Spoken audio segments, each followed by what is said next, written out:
Shearer Sharma, and I am your host and producer of the show Restore Hearts TV. Today, we're going to be talking about the Malice of Matriarchy, and this is based out of the book Enemy Lines in My Mind. I am a co-author of this best-selling book, and I write about the malice of matriarchy. And so this is such a big topic, whether it's good or bad.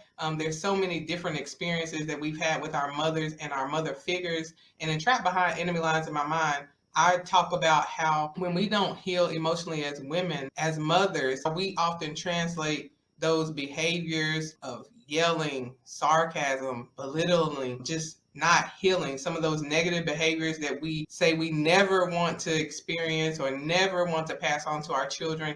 We just inevitably end up passing that on to our children because we haven't dealt with those things. And so today for this series, I have a guest. If you watched our episode on depression and fatherhood, it is my co-author of Good Grief, Mr. Donnie D.B. Reed. Listen, if you've had a chance to read that book and read his story that he shared, he kind of touched on mothers and his grandmother, those women in his life who helped to raise him. His story touched me so deeply that I asked him to come back and talk about the malice of matriarchy. So he has agreed to join me today and talk about some of those issues that I bring up. And I'm going to invite him to come on in so we can get this conversation started. Hello. Hey, how are you?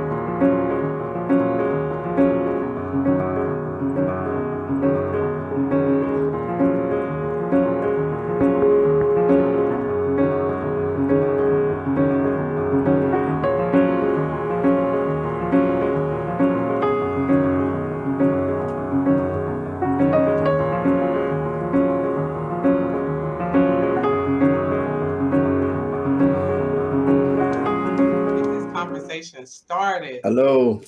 Hey, how are you, Donnie? I'm well. How are you? Thank you for having me again. I'm back. Look, it's so great to see you again. I was sharing with the people, you have like your story in Good Grief, it just touched me so much. It touched me so dearly. And you talked about your mother, your biological mother, and your great grandmother. Was it your great grandmother or your My great grandmother? grandmother, yes. Grandmother Yes. who raised you. And so Mhm. as I was reading those and as I'm challenged to talk to the moms in this season and Mhm. to myself and try to heal from some of those emotional things that I've been through so that I don't pass that on to my children, I thought that it was important to have a male perspective because we Absolutely. often focus on our fathers, but the truth is that most of us are very heavily influenced by our mothers and by the women in our life. And so, Absolutely. although it may be a pain point not to have the father in our life, we still have so much value and influence over our children, both male and female. It's not Absolutely. just the women who are affected by their mothers, but the men also. And so, the way Absolutely. that you write in that book, you write so openly and share some of those emotions that you had as a young boy about your mother. And so I haven't found many men really open up and talk in that perspective about what that means to them. And Mhm. so just you open it up in that way, I thought that you would just be a great value in addition to this conversation. So once again, thank you so much for coming today. I appreciate it. Thank you so much for having me. Definitely, I think as men, a lot of especially single parent households where mothers or grandmothers or even aunts sometimes raise us, I think we forget that you kind of tend to become who your caretaker is subconsciously in a sense. And for me, living with my mom and then going to live with my great grandmother, I definitely see the impact that both of them have made positively and negatively. So as men, I think with my story, a lot of us go through that, especially like growing up in the 80s and early 90s when heroin and crack were big in the community. And a lot of our parents were afflicted by it. And I'm a victim of that. My mom, even though today she's close to 30 years clean, which is I thank God for that. But Praise during the Lord. my childhood, she was heavily addicted to heroin, and that exposed me to a lot, but also left me alone a lot because a part of her wanted to hide it from me. And then a lot of the times she was out the house doing what she needed to do, and you can't bring a little boy with you to where you're going, to do nefarious things. So I think the big thing with my mom was like it was like a lot of neglect. I knew she loved me, of course, but it was like a lot of neglect was a big key, like being left alone a lot. So as a man, I spend a lot of time alone. That's when I feel the safest, to be honest, quite honest. And I think people call it being an introvert, but I don't even think I'm introverted, because when I get around people, I'm social, I'm bubbly, I'm in the mix of what's going on. I just think I'm conditioned and to feel safe just being alone in my own bubble, in my own thoughts. So that was big, for me. And just think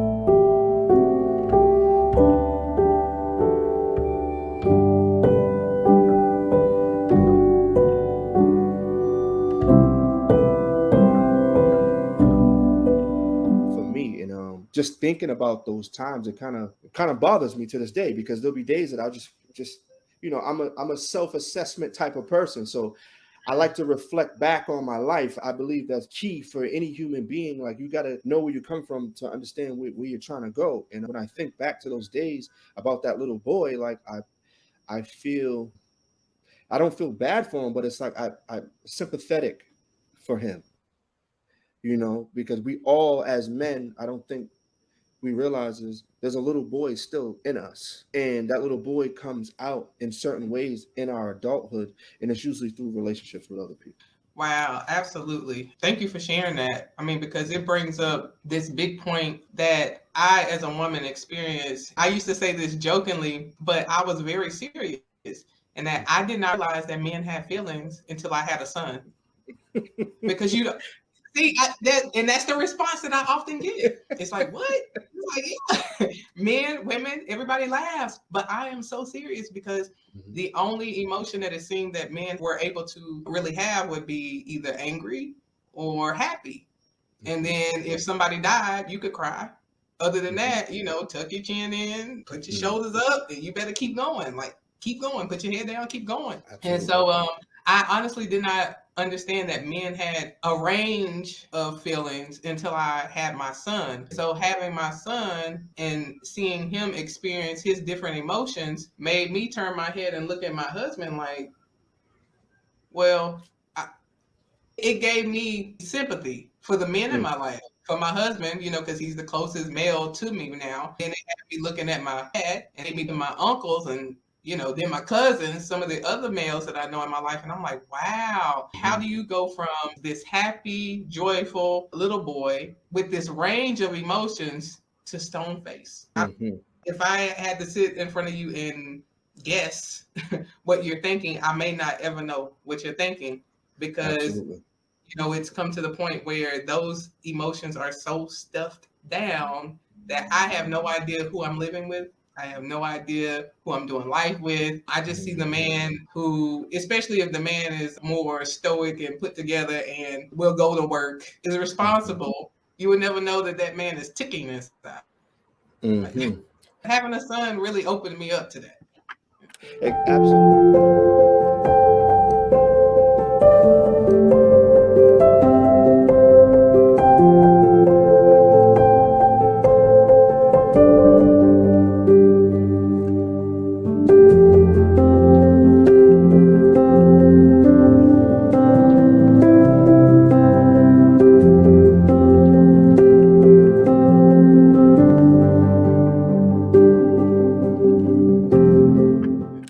Absolutely. And I think as men, I think we get dehumanized in a Yes. sense, because you're supposed to be tough.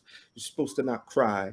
You're supposed to, bottle everything up. And then when this explosion happens, people, get surprised. Like my mom, growing up, I would have these episodes where I would just get very angry. And she said it like, you're a rageaholic. Like, you get so angry, because it's like we have to live passive aggressively.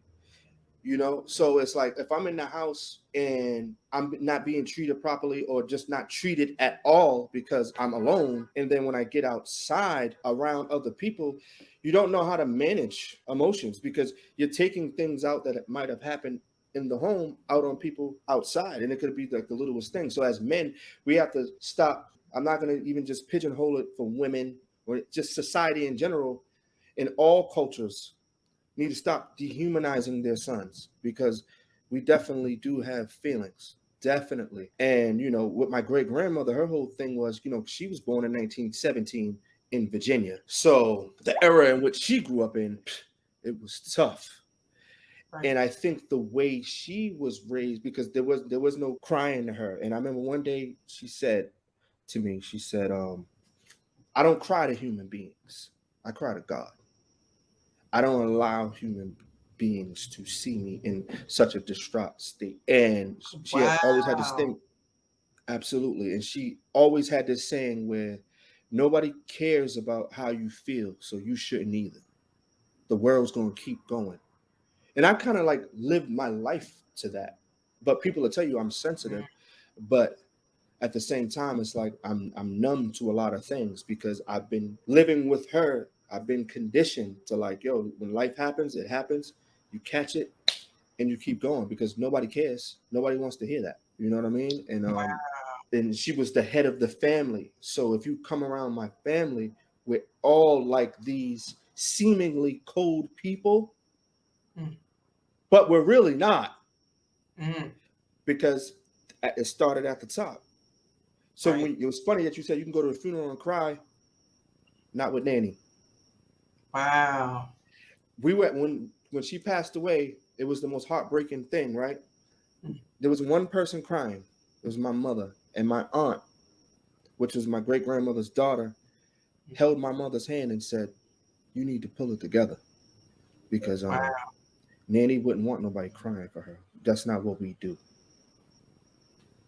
So, who we are as people, they say it's strength, but I believe that's weakness in a Mm. sense, not being able to be vulnerable, especially as men. So with me, I try to strive to just be vulnerable when I need to be vulnerable, because what we go through and what we endure is really not for us at the end of the day. It's for someone else. So, And you bring up.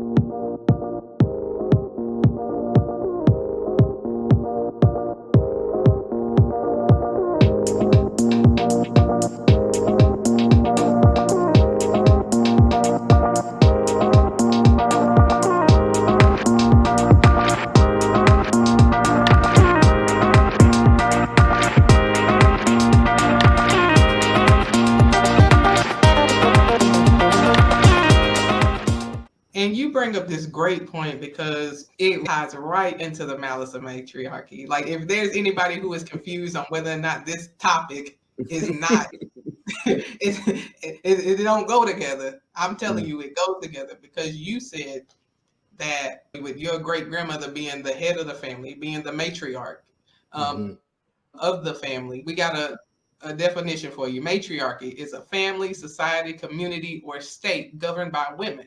So mhm, you have your great grandmother who is the head of the family, who is a mhm. very stoic woman, who is very no nonsense. I cry to man. I've never heard that before. I cry to God. I don't cry to people. Yeah, listen. I'm gonna be thinking about that for a long time because think about how many of our grandmothers, our mothers, our aunts, like we know they're Mhm. saved, they feel Holy Ghost, they love God, they have that relationship, but the Oh, ones with the people absolutely. you live with are terrible. Hmm. And you brought up such a good point that wow, how the hardness that we see in you as a male didn't actually come from a man. Not at It all. didn't actually come from a man. It came from the woman. And Absolutely. so I think that this is why we need to have these types of conversations, especially hearing it from a male perspective, from a man who lived it. That this Hmm. hardness that you see, we often think that it came because maybe his daddy was hard, his granddaddy was a hard man. That's just how the men in our family are. But no, it was the woman who had the influence over your demeanor. It was the Absolutely. woman who had the ability to influence when you were vulnerable and when you were not. And so Absolutely. when you brought that up and said that, I mean, I'm almost shocked. Like, wow. You said she was born in 1917. That's a very different time, a Very very, different time. very Hmm. different time. It shows how it transfers from generation to generation, as we said. So that would have been two generations. She's raising two generations out. Her great grandson and whatever she has, you get. Absolutely. This is definitely the purpose of Malice of Matriarchy. And then when we come together and then have conversations like this to get a little bit deeper and how that looks in real time, or how did that look for us, Mm-hmm. then to put things together for people who may be confused about, hey, like, why am I acting like this? And I'll give you an Mm-hmm. example with my son. He was about 1.5 years old, and he was just playing with his toys, like little boys, little children do, playing with his toys in his Mm-hmm. own world. And me, I'm just sitting on the couch. I'm watching TV, probably one of his kid shows, because that's all I've been watching for the past 5 years. One of his shows, and something funny comes on, and I laugh and I say, "Hey, son, look." I'm smiling, I'm laughing. "Hey, son, look." He drops his toy. His face is full of fear, and I know that he's afraid of me. I Mm-hmm. instantly, at that time, I was a very emotionally closed off woman as well. Mm-hmm. But I knew Mm-hmm. something wasn't right. There was a tear coming down my face, and I said, "God, not what I wanted to happen. Why is he afraid of me?" And that's what Mm-hmm. started my journey on this Malice of Matriarchy, where he started showing me these things that have been happening generationally, that have been passed on, hurt, this pain, where it's almost like Mm-hmm. you're responding automatically with pain, with anger, with frustration, and you don't know Mm-hmm. why. Absolutely. I had no idea why I was that way. I knew it wasn't right. I knew that Mm-hmm. it was harsh.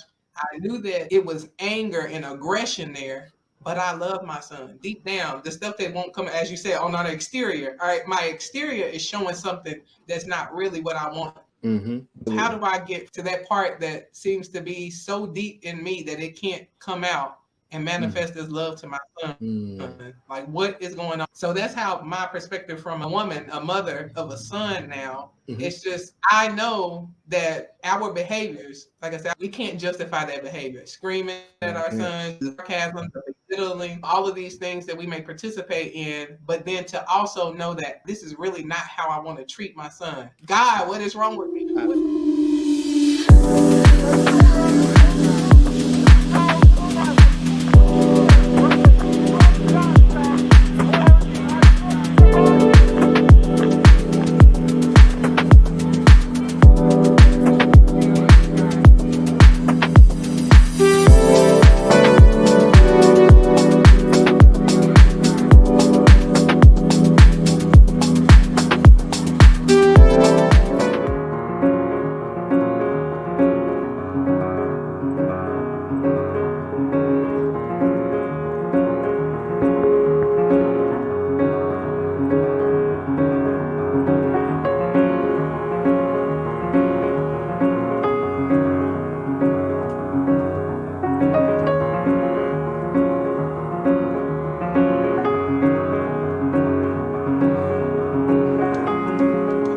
God, what is wrong with me? What's going Absolutely. on? You've been conditioned in a sense, you know. That's funny that you say that, because it's like my mother is hyper affectionate, and she always wants to hug. She always saying, "I love you," always. It's like it's too much. And the reason being is because my grandmother wasn't affectionate, being her mother, and then my great grandmother weren't affectionate people.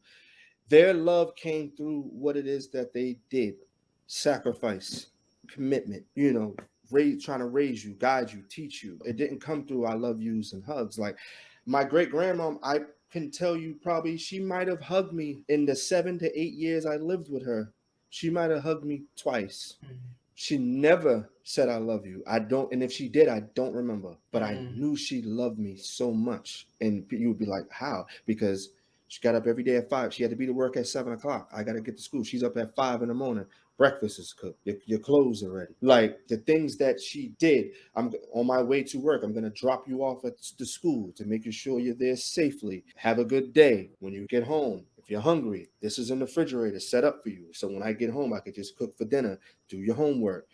So I knew the love was there, but she wasn't gonna say "I love you." I tell my kids all the time I love them, though, all the time, all the mm, time. I'm sort of like my mom, because it's like I want them to hear it and feel it and also see it through my actions, because you know right. love is an action word. Some people throw that love word around and they don't even put any action to it, and I think maybe in a weird way that was maybe her thinking, like, why do I need to say "I love you" when you can see it? I wouldn't be sacrificing my life for you if I didn't. Absolutely. And that goes into one of the points that we had to talk about. Although she is wrong in those moments, we're talking about the moments where her behavior is out of whack, like she may be yelling, maybe screaming, maybe saying things that are inappropriate. Mm-hmm. Although she's wrong in those moments, this is one of the quotes from the book. We cannot deny the moment she sacrificed herself to make sure we had our needs met. I think this is a big point because I can definitely relate to that with my own mother. And I actually talked about that and part of that in the book, where as a child, I felt like I was betraying my mother to have to say to her, I don't feel your love when I see Mm-hmm. woman getting up every day, at one point having 3 jobs and waking up at 4 or 5 in the morning, walking to work when you don't have a ride, making sure we get to all of our doctor's appointments, making sure we got food on the table. See with your eyes, it's like there's no way this woman doesn't love me. Love me. So why don't I feel her love? You know? Because physically it's not there, and I think so, like, because you spoke in the book, reading it, great chapter, by the way, it was fire. But you spoke, it was like your aunts as well were a little rigid as well, right? All of the women in the family, whether we can admit that today or not, but that's what I saw and that's what I experienced. Exactly. So, I think with her working 3 jobs, having to walk, having to, do all these things, to make sure her kids were provided for. And then, on the flip side, with my grandmother, raising her great grandchildren, because it wasn't just me, it was my older brother as well, that I failed to mention. Resentment, Yes, there has to be some resentment, not towards the children, but just life in general. Like, why do I have to do this? So outwardly it's going to come out, that resentment is going to show. The love is going to be there, but so I think that's what it is. You can't feel what we're feeling is their resentment for their assignment and their plight and what it is that they have to do. My God, resentment for the assignment. Mm-hmm. That's a mic drop. That's a mic drop. Are we conversation done? Because when you resentment for the assignment, I mean, and I'm all about transparency to be able to admit these things. I have had some resentment in my assignment as a mother, and that resentment comes out towards my children, comes out towards my husband. Thank God that I have allowed him to heal those things in my heart that were making me resentful. But the resentment for the assignment, I think that is the thing that many women, maybe that emotion we can't uncover, because the moment you have your child, it's such an experience. It's like you just know you love this child. Like your life is forever changed. The moment you find out you're gonna be a mother, you never go back. Something in your brain, I can't explain it, but you just never go back. And so this complex emotion of I love my children, but I don't really know how to be a mother. I don't really know, what does that mean? My life has changed so much within even that first year of your child's life. So many emotions that you go through. Resentment for the assignment.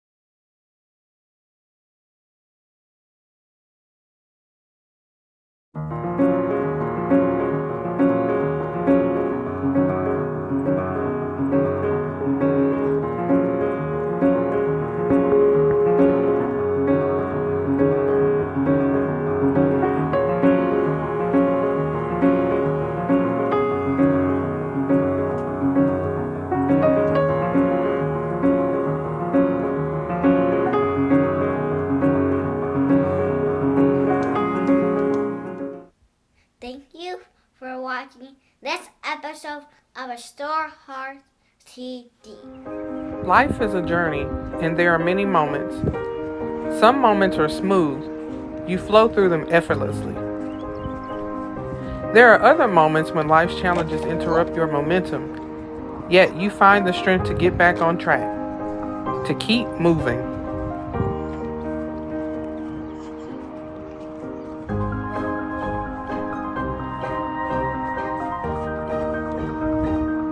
So even if you have to crawl to make it there, do it, because victory belongs to you. You are equipped to handle every part of the journey. You were created to overcome this. Don't give up. I love you.